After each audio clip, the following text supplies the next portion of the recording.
Ce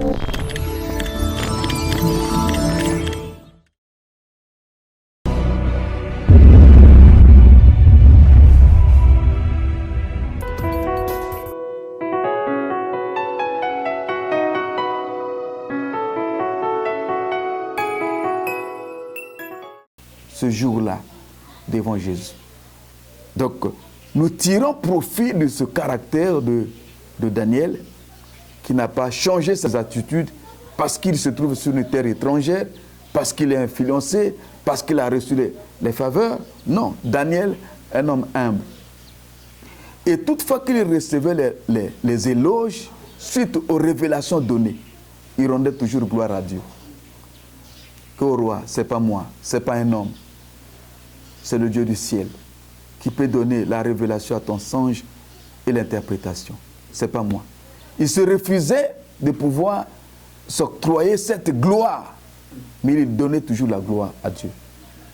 Et dans son parcours, il y a un moment où il a refusé d'abord de prendre les présents. On n'anticipe pas avec les présents, on n'anticipe pas avec les dons. Laissez-moi le servir simplement. Je vais te donner l'interprétation simplement, sans recevoir tes dons. Parce que ces rois-là corrompus, qui allaient et revenaient, et toutefois que Dieu faisait des exploits, ils reconnaissaient Dieu. Et après, il repart encore dans l'idolâtrie. Et Dieu le frappe.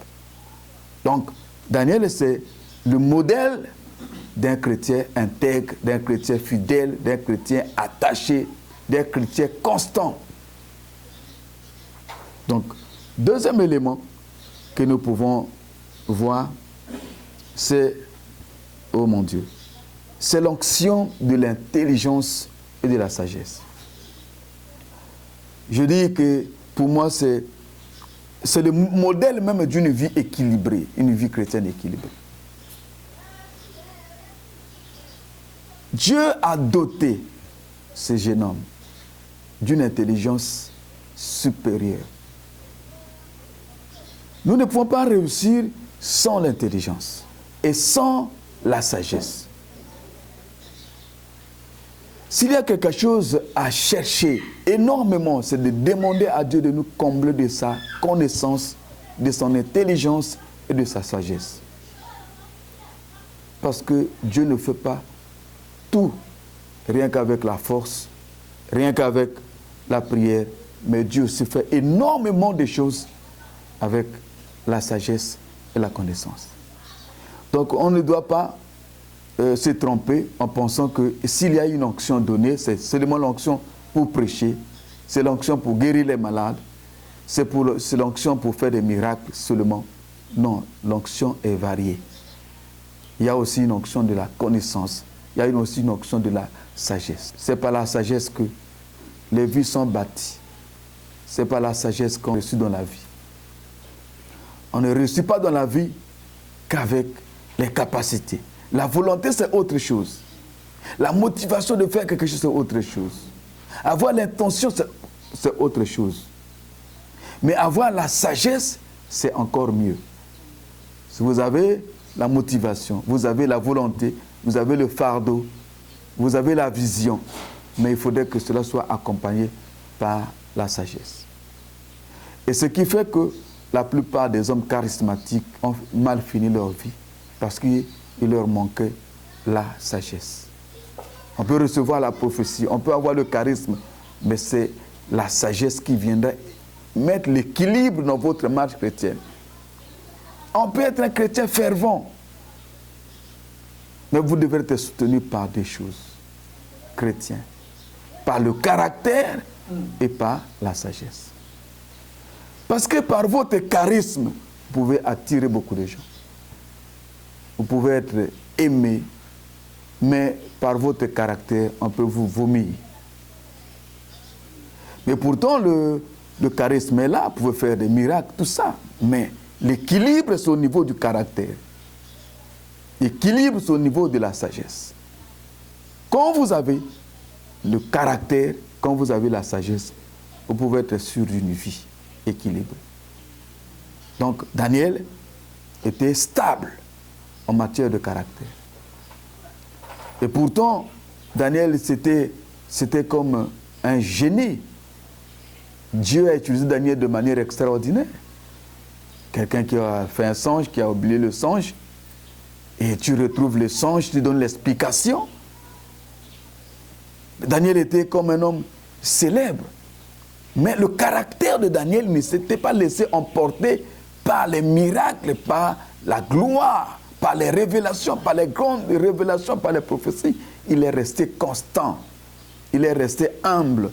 Il est resté stable. Oui.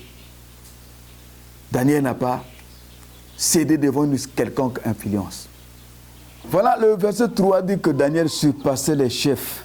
Donc ses amis, les gouverneurs, tout ce monde-là, il les dépassait en intelligence et en sagesse. Extraordinaire. Daniel n'a pas connu l'apogée. Daniel n'a pas connu les élévations suite à la politique, au mensonge, à l'hypocrisie, ou une espèce de ruse, ou d'une espèce de complicité. Daniel a été élevé, étape par étape, par les valeurs spirituelles que Dieu avait mises en lui. Daniel est parti parce que Dieu avait mis en lui de la connaissance, une connaissance et la révélation extraordinaire. Et c'est par ces qualités-là que les rois s'étaient intéressés à ses valeurs, pas à sa personne physique. Mais la sagesse faisait que Daniel savait, étudier le milieu là où il vivait, il savait que à cause des révélations, à cause de la gloire qui m'accompagne, je suis combattu, je suis haï. Mais Daniel était resté constant et stable. Daniel ne paniquait pas. Et je pense que Daniel était au courant de tout ce qui se faisait autour de lui. Il connaissait bien ses ennemis, mais il n'était jamais devenu ennemi de ses ennemis. Il était constant, parce qu'il mettait sa confiance en Dieu. Ce verset dit que lorsque Daniel sut que le décret était déjà signé, il a déjà un décret. Et le décret a de la valeur que lorsque l'autorité suprême signe. Et lorsque ce décret est signé, c'est alors que Daniel accomplit. Et dirigé par la sagesse, je n'ai plus besoin d'une intervention physique. Je n'ai plus besoin d'aller voir le roi. Qu'est-ce que le roi peut faire? Il ne peut pas annuler le décret qu'il a signé. Et selon la loi des Perses et des Mèdes, il n'était plus possible que le roi puisse revenir sur sa signature parce que ce décret est jugé irréversible, incontournable, irrévocable. Et ce décret étant irrévocable, donc Daniel dit, la solution, ce n'est plus le roi. Il continuait normalement son programme de prière 3 fois par jour. Et qu'est-ce qui se passe? Daniel savait d'où il venait. Daniel savait l'alliance de Dieu avec son peuple, avec ses pères. Et c'est comme ça qu'il monte dans la chambre haute, il ouvre la fenêtre en direction de Jérusalem. Oh, gloire à Dieu, en direction de Jérusalem. Et là, il fixe son regard. Il oriente sa prière et sa foi, son esprit, vers l'alliance de Dieu d'Israël. Dieu d'Israël. Et il se souvient des paroles de cette alliance. Même si un de tes enfants se trouvait sur une terre étrangère, tu ne peux pas l'abandonner. Pour dire, Dieu, souviens-toi de moi. Je suis ici à Babylone, mais mon esprit est avec toi. Donc, il connaissait l'alliance, il connaissait la valeur de l'alliance. L'alliance est capitale. Parce que Dieu, ce n'est pas le Dieu de la spontanéité. Dieu a fait ses alliances. Aujourd'hui, on pourrait jamais, quelle que soit la durée des temps, se passer d'Abraham, d'Isaac et de Jacob. C'est Dieu lui-même, il dit, moi je suis le Dieu, moi je suis le Dieu d'Abraham, je suis le Dieu d'Isaac, je suis le Dieu de Jacob ou d'Israël. Et cette alliance est perpétuelle et sans fin.